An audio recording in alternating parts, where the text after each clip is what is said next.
Hi, my name is Kira Schaefer And my name's Nicole Hardy. with the Cynic Roundup, giving you coverage on the biggest news stories from issue 12.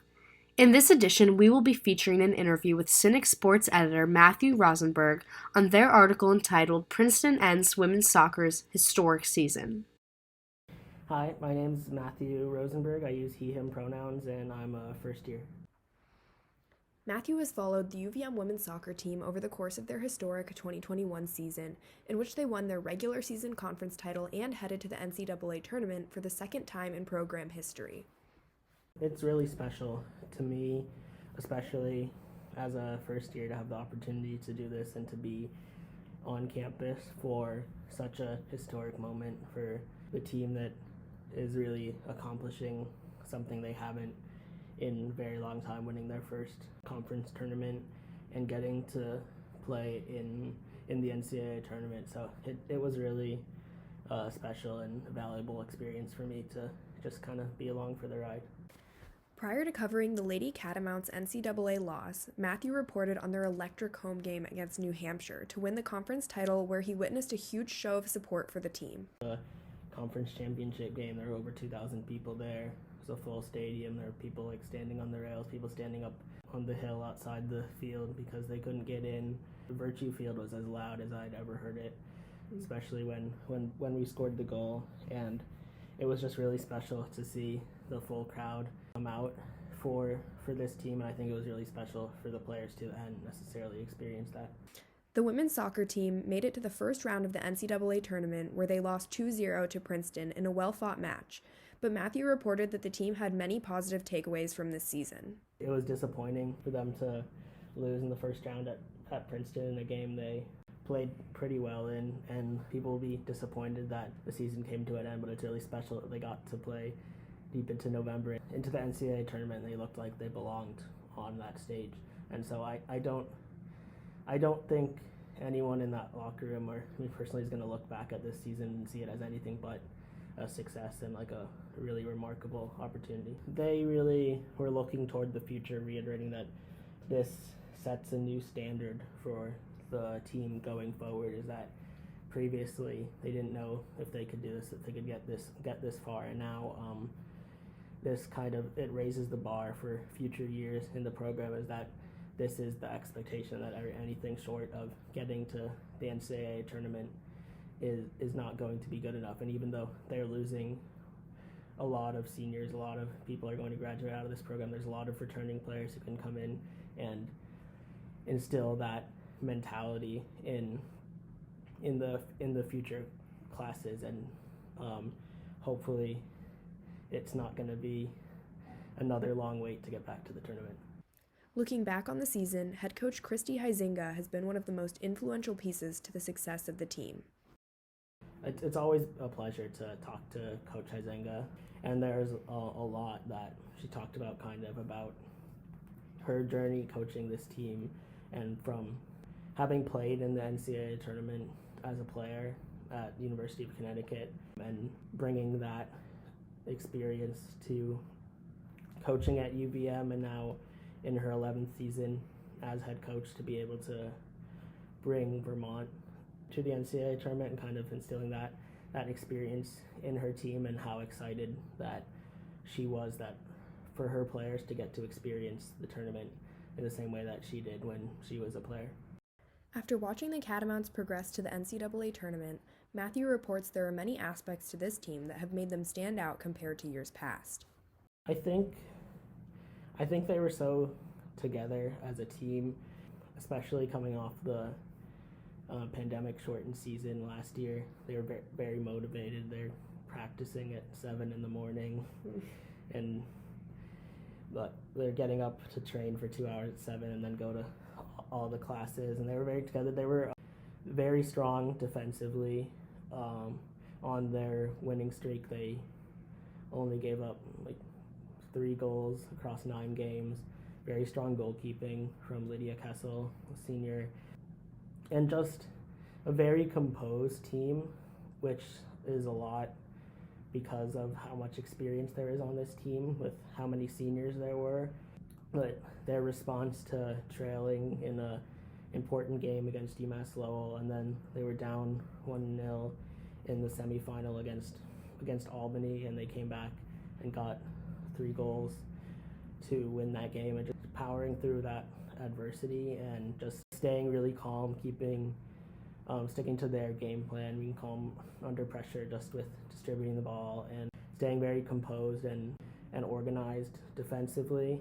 And from that, the goals kind of arrived eventually, and it was just a really special team effort. I think another thing is that it wasn't just the starting 11 that contributed, it was the substitutes that contributed a huge amount. When subs came into the game, the level didn't diminish, especially in the semifinal game. Karen Wallace, junior, came off the bench and scored 2 goals, and they were huge goals. They were very good goals to propel UVM to the championship, and just the depth of the team kind of allowed them to tire other teams out because they were 15, 16, 20 players deep, and they had that level of talent up and down the roster that previous UVM teams just haven't had.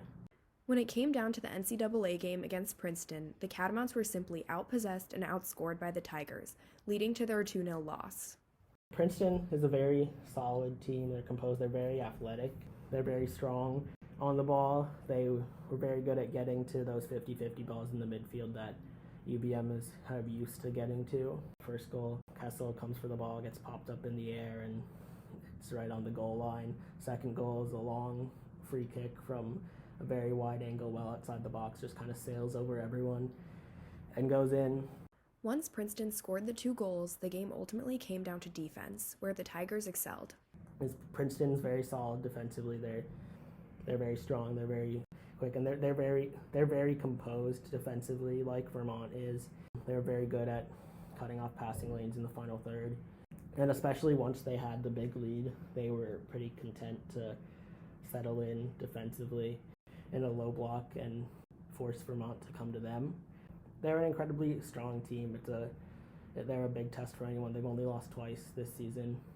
They've beaten some very, very good teams, and it's special for Vermont just to kind of have that test and see how they match up against some of the best teams in the region and in the country. That's not an opportunity they get very often, and obviously the hope and the goal is that in the coming years they'll be able to get wins against some of the teams of Princeton's caliber.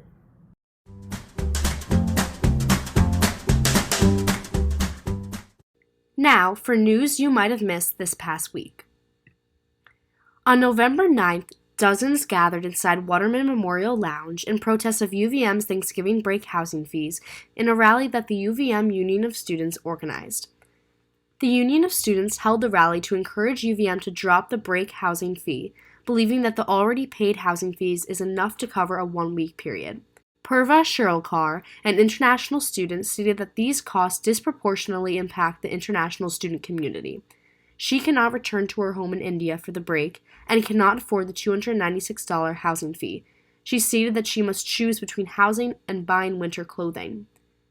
Kevin Heighton, interim executive director of the Department of Residential Life, stated that it is important to recognize that these are vacation periods, and by having break housing, UVM is being compassionate to students who do not have a place to go. He also stated that these charges offset the costs of keeping the buildings running and staffed.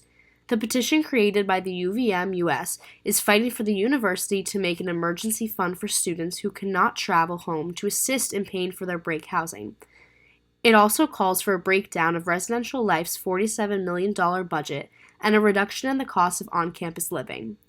Senior Chrysanthemum Harrell, a UVM US member, stated that the petition had more than 2,200 signatures. Heighton said he is unaware of any plans from the administration to respond to the movement. Next, 32% of UVM clubs lost access to their SGA funding, according to a November 4th email from SGA Treasurer Zachariah Roden. The president and treasurer of each UVM club must register their club annually by November 3rd, according to an October 26th email from Roden. SGA froze the financial accounts of clubs who missed this deadline. Junior Ann Wan, chair of the SGA Club Affairs Committee, stated that SGA comes up with new and innovative ways to have the club sign up, but at a certain point it comes down to if they're willing to do the work. The re-registration requirements included a finance quiz that they must earn at least 90% on and an agreement form. In addition to the spending freeze, non-compliant clubs may see a negative impact on future budget requests, the October 26th email stated. Rodden stated that the original requirement deadline for clubs was September 30th, but they moved it to November 3rd in response to low completion rates. The low completion rates are most likely because of COVID-19 disrupting the last few semesters, Wan said. Additionally, some clubs do not spend money regularly and are unaffected by the spending freeze, Rodden stated. He also stated that SGA does not want to inflict any type of consequences on clubs and chose to extend the deadline because they understand the year that everyone is coming out of. Finally, UVM appointed an interim director of residential life, following a vacancy in the position when former director Rafael Rodriguez left the role. According to a November 9th email from Patricia Prelock, provost and senior vice president, Kevin Hayden filled the position after Rodriguez left her position at New York University. He began working as associative vice president and dean of students at NYU in October 2021, according to his LinkedIn profile. Prior to his job as interim director, Hayden worked as manager of the COVID-19 Information and Service Center and has prior experience with student affairs, according to the November 9th email. He stated that he worked for 15 years in various student life capacities at UVM, Syracuse University, and Green Mountain College. During spring and summer of 2021, Hayden helped Residential Life utilize the internal customer service infrastructure he helped create the previous year, which was initially for COVID-19 customer service management, he stated. He decided to apply for the position when an email was sent out to faculty asking for self-nominations to fill the role. He stated that his average day is probably 8 a.m. to 7 p.m., but that the relationships he formed working at the COVID-19 center made the transition easier for him than it would have been otherwise. Thank you all for tuning in to this week's edition of the Cynic Roundup, and we'll see you next week.